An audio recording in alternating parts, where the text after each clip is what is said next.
I'm sharing this story about dealing with an entitled employee who thought he was untouchable. For over 20 years, I worked in middle management for our city government. I reported to a department head who answered to the mayor. My job involved managing a small team, usually between 5 and 10 people, mostly part-timers who rotated every few years. I helped beef up their resumes, paid for training, and gave them opportunities to grow professionally. My main job was securing federal grants for small infrastructure projects, adding accessible benches to nature trails, creating curb cuts on older sidewalks, or building bridges on walking paths across ditches. I wrote the grant proposals and specifications, then my staff helped administer the grants. Sometimes they did the work, other times they supervised contractors. These grants included a matching component. We'd contribute city cash, equipment time, staff hours, or coordinate with volunteer organizations who provided labor as our match. That's where my trouble with one employee began. When he first joined us, he seemed decent. Let's call him my entitled employee. He handled basic tasks well at first, but soon decided he was the greatest employee ever.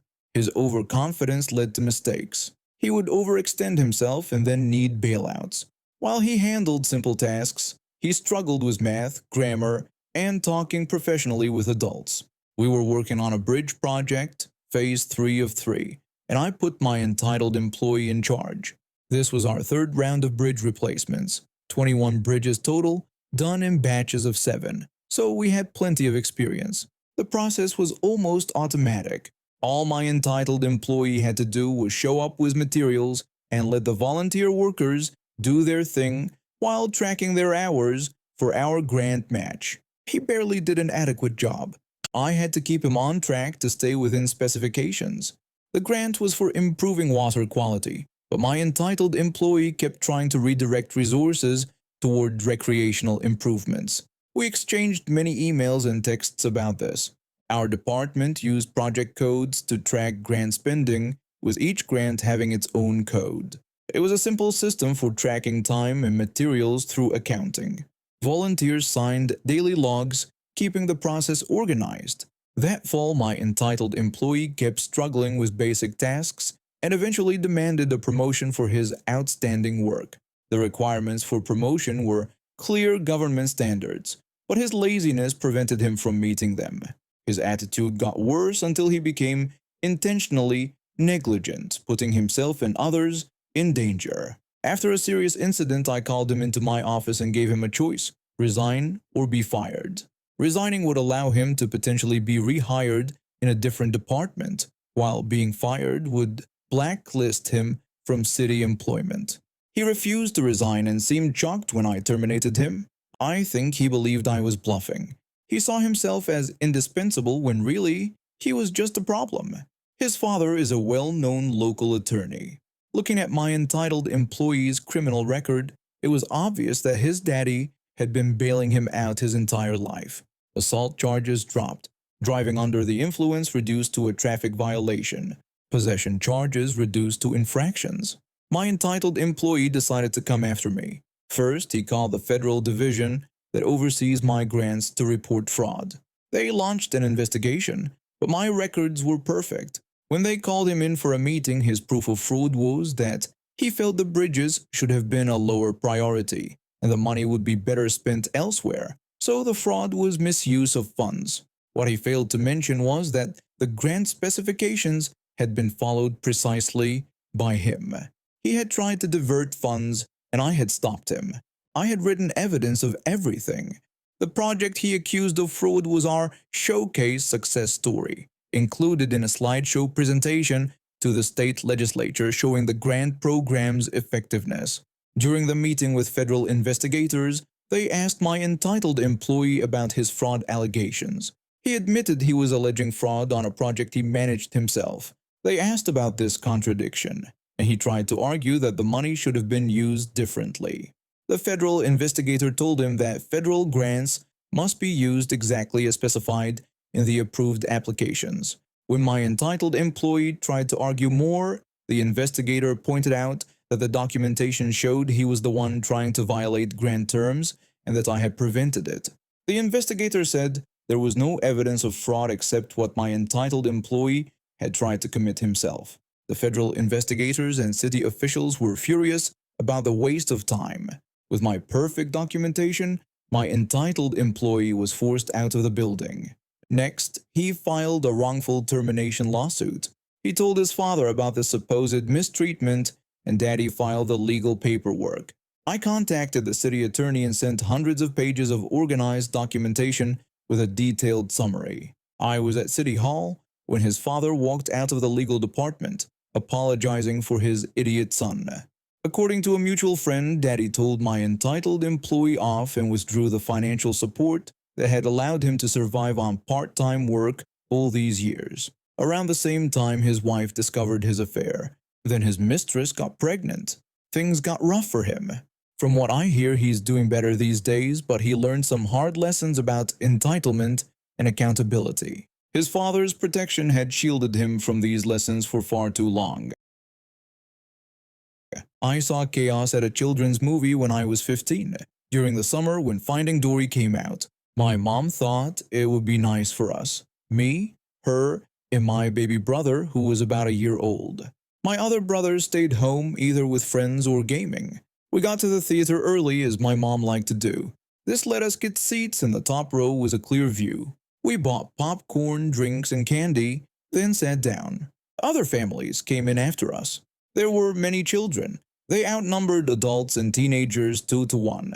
Most parents barely watched their kids who were getting restless before the movie started. As the lights should have dimmed, a theater employee walked in. I couldn't see him through the people below, but I heard him say they would keep the lights on because of all the children, to avoid scaring them. He left, and what followed was my worst movie experience ever. For about 10 minutes, everything was fine. The children watched the start of Finding Dory. But that didn't last. Without darkness to signal quiet time, kids treated the place like a playground.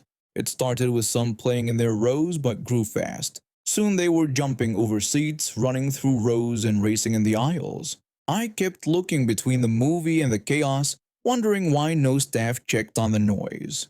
It was hard to focus on the movie. Then the real trouble started. One kid kicked another in the mouth, which started a fight between their parents. The parent of the kicked child yelled that the other wild child had attacked their baby and threatened to have them thrown out. The other parent said the kicked child was standing where he shouldn't be and should learn to stay in his seat. The first parent threatened lawsuits over possible lost teeth. The second parent challenged them, saying witnesses saw the other kid start it. The kicked child got Candy to calm down, but by then, it was too late. This seemed to give all the entitled parents permission to criticize others while defending their own kids. During this, a kid threw popcorn in the air and shouted about snow. Other children copied him. Soon popcorn rained on everyone in the lower rows. Those of us at the top mostly avoided it, watching as kernels fell on the people below. A man behind us had enough. He stood up and said this was a movie theater, not a playground, and told parents to control their kids or leave. This made things worse. The entitled parents united against him. A mother told him they paid good money and to be quiet during the film. A father said children were just expressing themselves and that kids will be kids. The man said they were ruining the movie. Another mother told him to leave if he didn't like it since it was a children's movie. The man gave up and went back to his seat. My mother and I sat quietly trying to watch the movie playing behind all this drama. By luck, the children settled down during the action scenes near the end. But we'd missed most of the plot by then. When it ended, my mom and I left quickly. I saw some responsible parents who had kept their children seated and quiet, going to talk to management. I never went back to that theater. I can't watch Finding Dory without thinking of popcorn showers, screaming, and chaos in that suburban movie theater. I wonder if those parents ever realized they did anything wrong. But people like that never think they're the problem. I work from home as a software developer. I moved into this condo building about a year ago with my roommate who works as a nurse with crazy shifts. We chose this place because it seemed perfect. Good location, decent price, nice amenities. The real estate agent forgot to mention how paper-thin the walls are. Our building has strict rules about noise, no vacuuming after 7:30 p.m., No loud parties without notice to neighbors, and no loud music that disturbs others. Most residents follow these rules, except for our neighbor, the drummer. This guy moved in about 3 months after us, and it's been a nightmare. He plays his drums at ridiculous hours, sometimes starting at 11 p.m. when people are trying to sleep. My roommate has gone to work sleep deprived many times because of his late night jam sessions. That's not all. He lets his dog pee in the elevator and doesn't clean it up. I've stepped in puddles twice. He takes up 2 parking spaces, throws cigarette butts off his balcony, and has fights with his girlfriend at 3 a.m. We've tried everything. My roommate and I have left at least 8 notes at his door. I've knocked and tried to talk to him 3 times. Other neighbors have complained to building management. Nothing works. Last weekend was the final straw.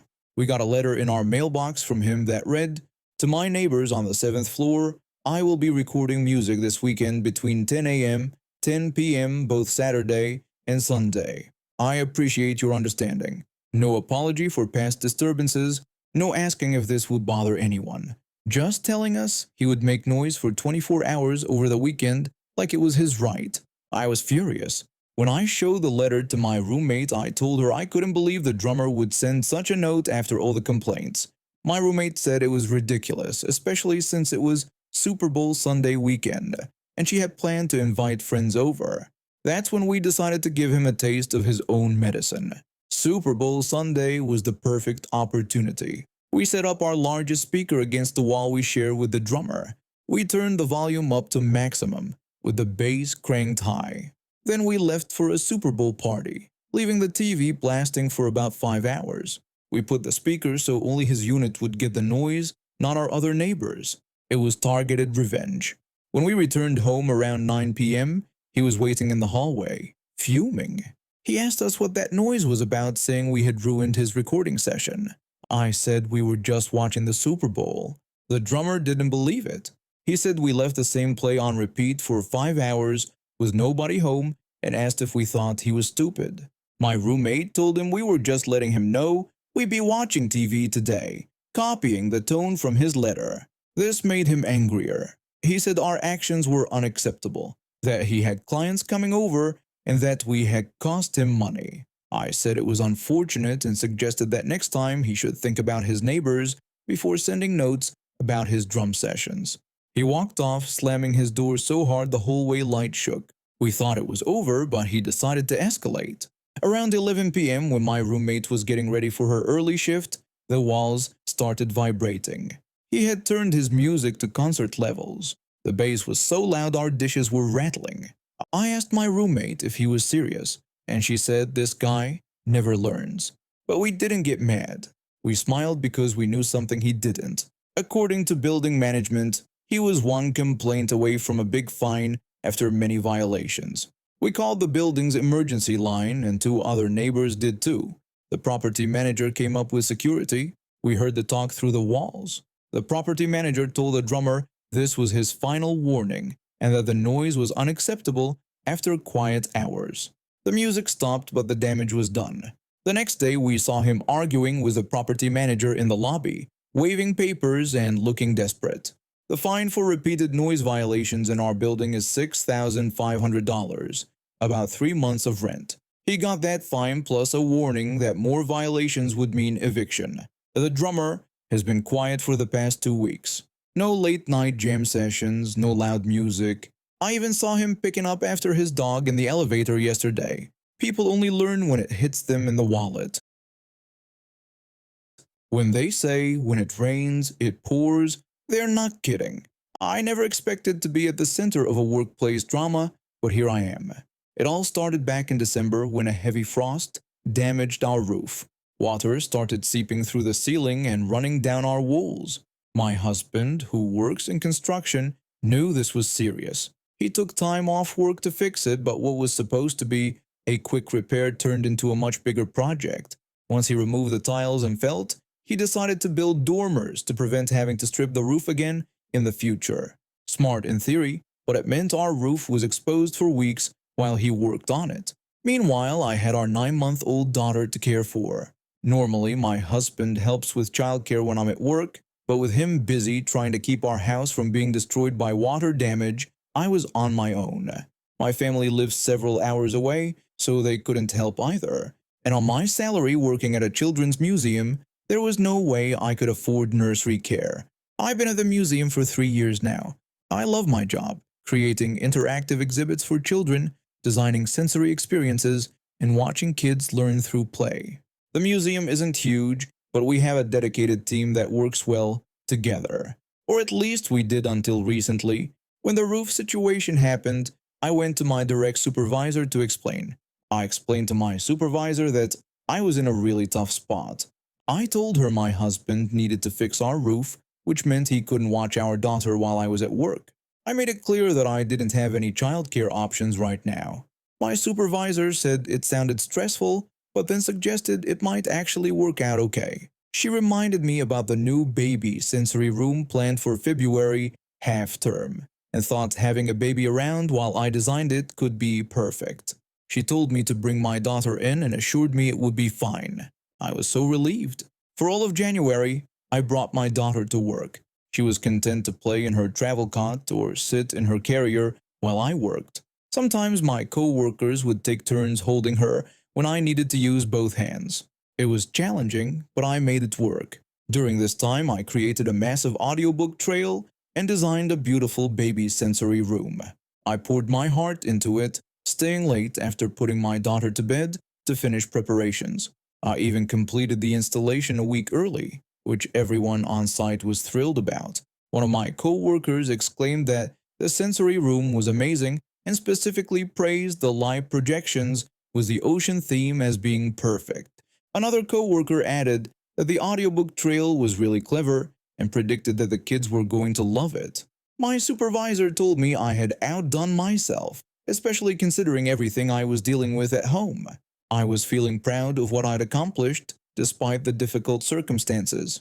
The exhibition was set to launch during February half term, and I was scheduled to be on site for 5 full days to monitor the opening week. Everything was ready to go. Then, the day before I was supposed to start, I received an email that made my blood boil.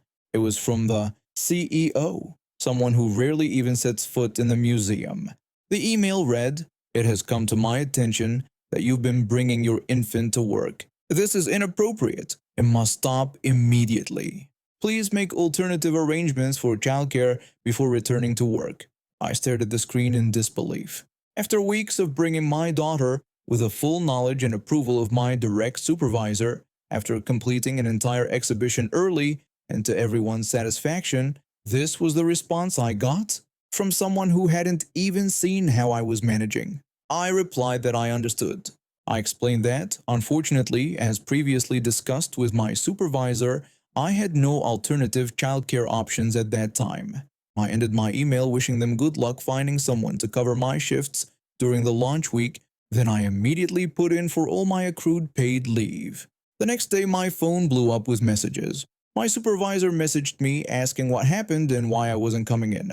I explained that the CEO said I couldn't bring my daughter anymore and I had no other options. My supervisor responded that this was ridiculous, especially since the exhibition was opening the next day. My co-workers were equally outraged. One co-worker sarcastically questioned how I couldn't bring a baby into a baby sensory room, saying it made no sense. Another co-worker worried about who was going to run the exhibition, pointing out that none of them knew how all the audio elements worked. What happened next made me smile. My team decided to play hardball. My supervisor told the CEO directly that if they didn't want a baby in the baby room, it simply wasn't going to get staffed. She explained that none of them knew how to operate the systems I had designed. The CEO tried to backpedal. He said he didn't mean immediately and suggested that perhaps they could work something out temporarily. I declined his offer, stating that I was using my paid leave and looking for freelance workshop opportunities elsewhere. The timing couldn't have been worse for them. Just last week, 5 staff members had quit due to poor management. That's almost half our small team. Now they were scrambling to find someone who could operate the technical aspects of my exhibition with no training. I heard from my supervisor that the launch was a mess. The audio wasn't working properly, the lighting sequences in the sensory room were out of sync, and there was no one to fix the issues as they arose. Yesterday, I received another email, this time from both the CEO and the board chair, asking if I would reconsider my position in offering a temporary childcare stipend. I haven't replied yet. Part of me is tempted to go back just for the satisfaction of watching them squirm, but I've already lined up 2 freelance workshops that pay better and allow me to bring my daughter. My husband is making progress on the roof, and I'm making progress on finding work that values me.